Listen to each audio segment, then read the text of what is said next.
My memories of Doug are pretty much the same. That is, I really liked the fellow. He was a genuine fellow. And I think the rodeo, he got north of San Francisco.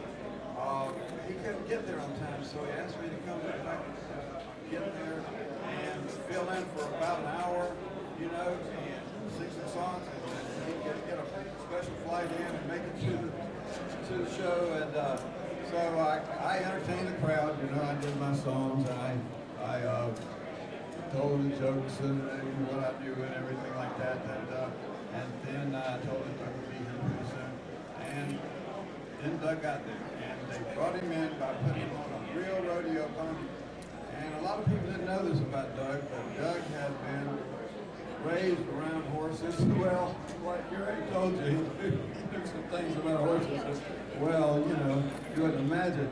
And he could really ride. So he came riding in on this horse, and he really wallowed this horse, and he rode him around the ring. And real rodeo horses are a lot different than movie horses.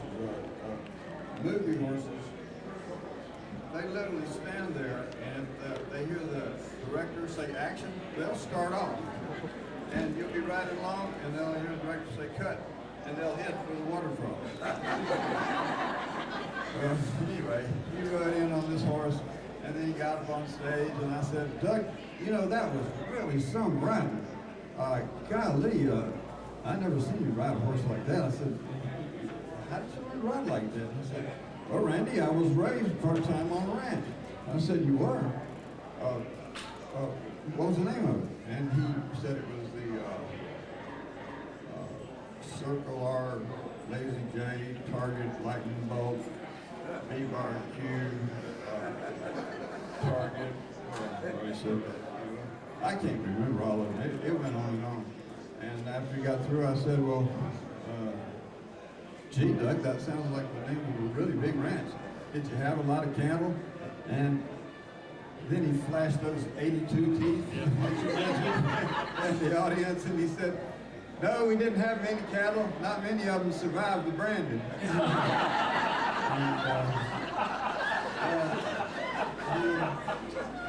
Yeah, and it would go on from there. It was great working with Doug, and he was a heck of a fella, and we all miss him all. Anybody else got a question? That really began to stink. Ask you about that. The reason for that is, I want to know the truth, the reason I had to keep the same outfit all the time is because as the shows went on and the seasons went on, we had stock footage of me riding up hill and down dale and over this the river and through the trees and whatever. And they'd be able to cut that into another show so they wouldn't have to reshoot it. Well, if I didn't have the same shirt on, that wouldn't have worked. So we had to do that to match some of the stuff that they use as stock footage. The same way with Gary and with Doug, using the same outfit. But we had about 50 of those shirts, and they've all walked off in one hotel room or another. They make great souvenirs, and I guess that's the way it went. I don't have any of the hats, or the vests, or the shirts. I've got some of the pants. They sure do wish they'd still fit. I was having trouble communicating with Lee. Not because of anything he did, but it was I was in such awe of the man. I would get around him and he'd say, "Morning, Gary." And I'd say, "How bad?" So it went on for like 3 months, and I figured, I'm going to work with this man, I got to do something. So I called Jim and Doug, and we rode out to location. I was on the left side of the back of the limousine, Doug was in the middle, who had no problem talking to Lee, nor did this guy. And Lee was on the other side, Jim was in the front, and then of course the driver. We got there, Jim and Doug knew that I wanted to talk to Lee. Got to get this thing straight. So, we get there, Jim and Doug get out, Jim drags the driver out, and Lee lights up his ever-present cigar. Oh, okay, good, just relaxed. And I turned to him and I said, Lee, you've probably run into this many times, but I find that I am just in such awe of you. I can't seem to put two words together just to talk to you. So is there anything you might say that could kind of ease the tension? It has nothing to do with you, it's just me, and is there anything you can say? And he took a drag off the cigar, blew out the cigar. Didn't say anything for what seemed like 4 days. And I said, now, Lee, I don't want to intrude on your space, but I thought maybe you might have something. I'm going to be working together for a while, Lee, and I don't want to stumble around every time I see you. So what can you give me? Some kind of advice? Huff spoke out. Nothing. And I finally said, after what seemed like an eternity, well, you know what you can do with that cigar. Who cares? And I know, and I'm out of the car, and I slammed the door, Jim and Doug at the chuck wagon, I walked by them. Gary, how'd it go? Now that day I had just virtually every scene that I was in with Lee. And I'm ticked off. Every scene, so I'm firing through it. Halfway through the day, the director came up and said, I don't know what you're doing, Gary, but keep it up. It's great. So in the next to the last scene, and I'm pacing back and forth, and Lee is sitting in his chair, smoking a cigar, and I'm glancing over at it once in a while, sneering, snarling, spitting. And I catch this little glint in his eye. And it hit me like a ton of bricks.